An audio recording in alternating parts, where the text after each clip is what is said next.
My reading month in October was incredibly good to me. And look, at the beginning of the year, I mentioned that I was going to be intentional about reading less books than I had in 2024 because it was going to be the year of the thick boy. And that plan has gone incredibly well. Like I won't hit over 100 books this year like I did last year, but I don't care because I have been enjoying soaking for longer in bigger books and just getting such a great experience from it. And it's not bogged me down at all. Like I'm still consistently hitting 7 to 9 books per month while working on some manga on the side.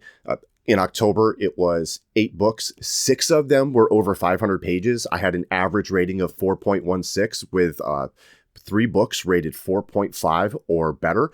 And once again, we are all over the place regarding the genres. There's science, nonfiction, memoirs, and history, fantasy. So another eclectic group here and so many things to say about them. We'll get right into that with full reviews working from lowest to highest rated with a quick reminder to like, subscribe, share this with a friend, all the normal CTAs that really help with support on this channel if you're so inclined, if you want to. Also check out my community on Bindery, which is home to my publishing imprint, Kissed Reads, because that really helps us get things going. And when you subscribe there, you also get access to exclusive content, access to all the channels in the Discord server, which the Discord server has just like blown up with activity lately. It's super chaotic in the main chat, but there are also more like focused genre channels and other stuff like Buddy Reads. Our book club discussions go there. And for the book clubs in November, the fantasy book club is reading She Who Became the Sun by Shelley Parker Chan, which is a cool mix of historical fantasy, and the history sickos are reading The Five by Haley Rubenhold, which shifts the focus from Jack the Ripper to the victims to tell their story. Really hyped up for both of those, and if those sound up your alley, then you should get in on the discussion. Also, just a quick update I wanted to show you. I think you can see that pretty well, but I did just get a new Demon Slayer tattoo, Nezuko. It's still healing. It's about a week old. But I love this freaking thing. Anyway, all right. Let's not stand on ceremony. Let's start the show. Right off rip, I'll tell you that I will talk about the first 2 books in Tawny Man, Fool's Errand and Golden Fool. Yeah, Fool's Errand and Golden Fool. But I'm going to save a full review for when I complete book 3, Fool's Fate, which I am currently working through. I am about 350 pages in. This is banging so far. What I will say now mostly echoes what I said in a Robin Hobb appreciation video on TikTok as I was early doors into Fool's Errand. So to reset, all of this is part of the massive Realm of the Elderlings fantasy world, which contains several series. The first is Farseer, followed by Live Ship Traders, and that is followed by Tawny Man, which I'm working on now. Farseer's main location is Buck Keep. Live Ship Traders is in the same map, but a different location called Bingtown, has a different set of characters. Tawny Man goes back to the Buck Keep location and those characters. So it's a weird jump around there. And while it is possible to read Live Ship Traders first and then Farseer and Tawny Man together, I read it in publication order and that worked for me. The reason it works is thanks to Hobbs' ability to bring us gently back into the story and reintroduce the characters in a way that doesn't feel like info dumping and just a ton of exposition. Like I finished Farseer in March 2024, and I had over a year and a half to forget all of those characters and what happened. And frankly, I thought I had leaked that all out of my brain ball. But by the time I was like 50 to 100 pages into Fool's Errand, it all came back to me. And it was such a comforting experience. It was like a book nerd's version of coming home. So if you're hesitant or you think you need to reread Farseer because it's been a while before like continuing on, outside of extreme cases, I don't think that you do. And I know I haven't really talked about like the plot or premise yet, but you can Google that. And again, I'm going to do a full review of this series and how it fits into the Realm of the Elderlings when I get to that point, when I finish Tawny Man. So I'll just say for now that I'm pretty confident that this series is going to be my favorite Realm of the Elderlings series to this point. And it's eyeing a shot at being a top 5 all-time fantasy series for me. If not, it'll be damn close. This has been elite so far. It's the Queen of Mean at her peak. I am so hooked and terrified of what will happen to this cast as we close it out. I cannot recommend Robin Hobb and this series enough if you're into fantasy. And honestly, even if you're not, even if you're into like slow burn stuff like Lonesome Dove or something like that, you should still give this a shot. All right, let's get back on track. Again, we're going to work from lowest to highest rated. And I think this rating being on the low side has a lot to do with my lack of knowledge and isn't necessarily the author's fault. So let's talk about The Gene, An Intimate History by Siddhartha Mukherjee. The very boiled down aim of this book is to explore how we've come to understand the gene over the years and what it means for humanity's future, seeing as we have an increasing ability to manipulate genes. And this is done by using personal stories, scientific explanations, and historical examples. For instance, he starts out by giving some background on his family struggles with hereditary mental illness, which is interesting. It is also an argument against genetic determinism. Basically, genes are important in the making of who you are and your biology, but that humans and other factors play their own role. Now, there is a lot of scientific words and concepts and theories being bandied about in this one. And I'll be honest, I usually had science in first period of high school. I usually slept through that class and did not get an appreciation for things like this until later in life.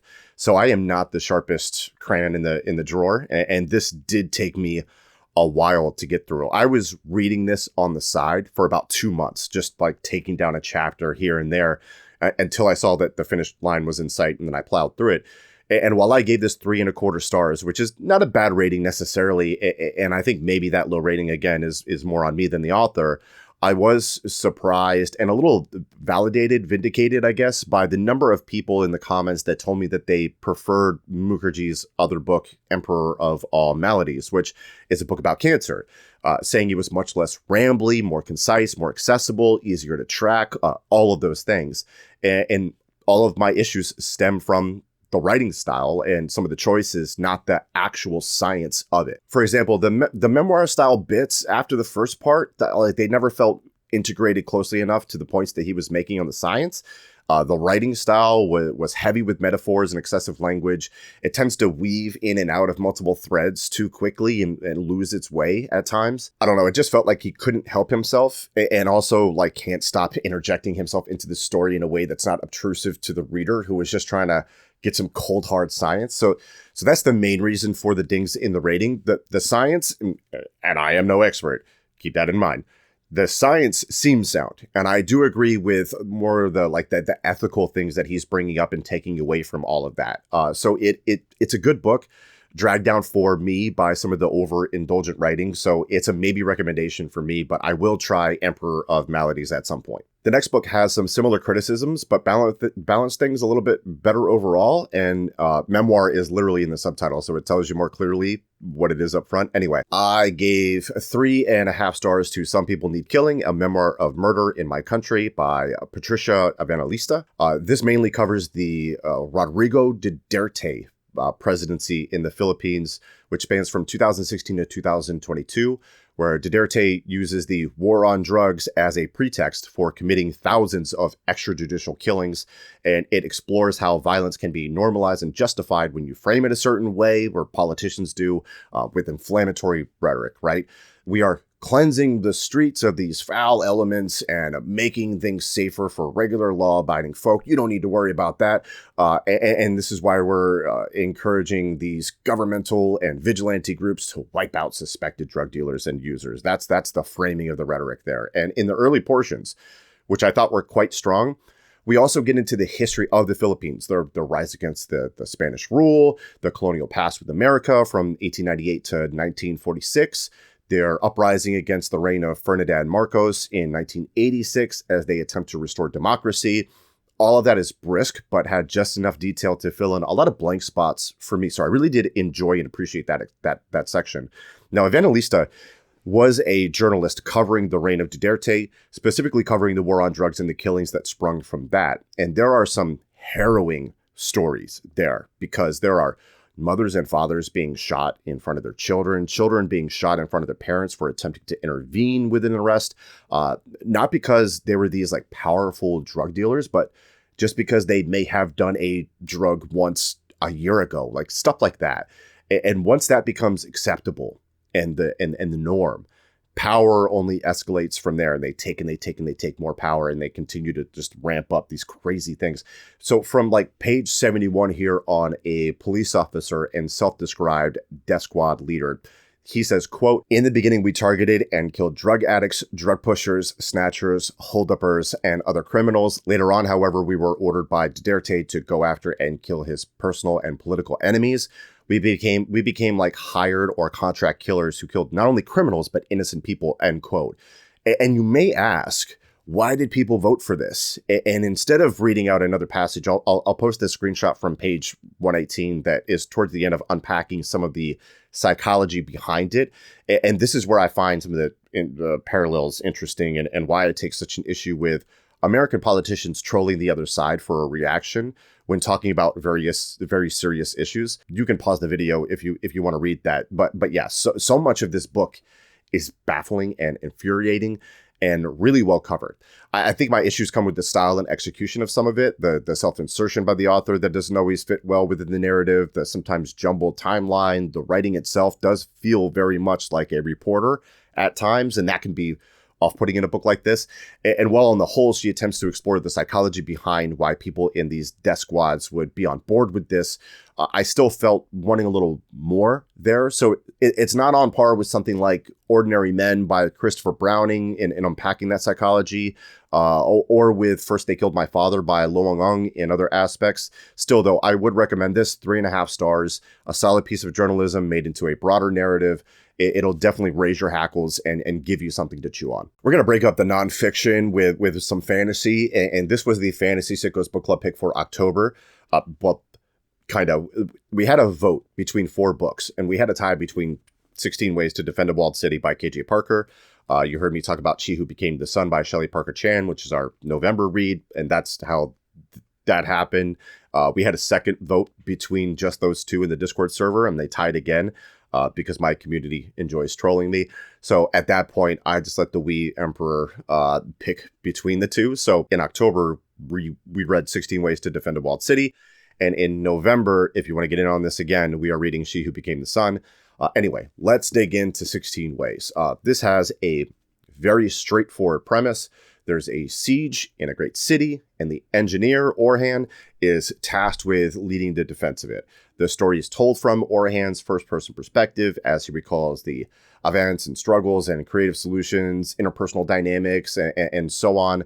And he's having to balance his task with dealing with political and military factions, all while facing a massive host with little chance of survival for the defenders. There's very little that makes this fantasy, other than the fictional world. So I'd say like there's not magic.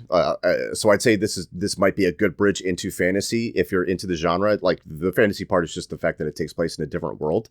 This is more like historical fiction. So if you want to branch out for something like Bernard Cornwell into fantasy, that would be good. Your enjoyment of this will definitely hinge on how well you get on with the personality and humor of Orhan, because we're in his head the entire time. He is a very unreliable narrator. If you're in the early portions and you're not vibing with it, I don't think any of that's going to change, even as the action ramps up. Unless you're an engineer, I guess those parts could be cool. But overall, I dug this. I thought Orhan was an interesting character. The banter was solid. The ingenuity of the solutions were interesting. I don't think any of it was elite, but I don't think any of it was bad. One of the Fantasy Sickos reviewed it with the following, quote, "I gave this a solid 4.25 stars. Orhan feels as if Tyrion Lannister had an engineering degree and a worse attitude.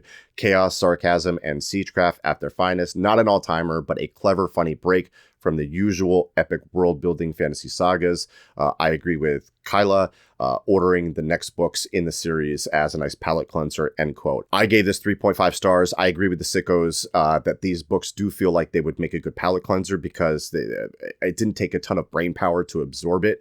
And it was just a doggone good time. The History Sickos Book Club pick for October was The British Are Coming, The War for America, Lexington to Princeton, 1775 to 1777 by Rick Atkinson, which is book 1 in his ongoing Revolution trilogy. Book 2, The Fate of the Day, just came out, so it's going to be a while before this trilogy is completed, but you've got 2 thick boy entries already if you want to dive in. I did a 1,000 word write-up for this for the subscribers over on Bindery. Go sub there if you want more. And people are still discussing this in the Discord server forum. So if you want a more personal, like, back and forth there, check that out. But anyway, let's talk about this puppy. I am very thankful for the title because it tells you exactly what it is, where it is, when it is. So kudos to Atkinson for that. That saves me some time. Because of that, I'm going to more so like let you know what to expect with this style. And on that end, you are going to get a lot of detail in this. Like, this thing is almost 800 pages. 200 of those pages are like notes and indexes and whatnot. And Atkinson is a good man and thorough. No question about that. He is researched up to the gills. Like, you're going to know exactly how much saltpeter an American unit has and how long their provisions can last at all times. And that can be overwhelming.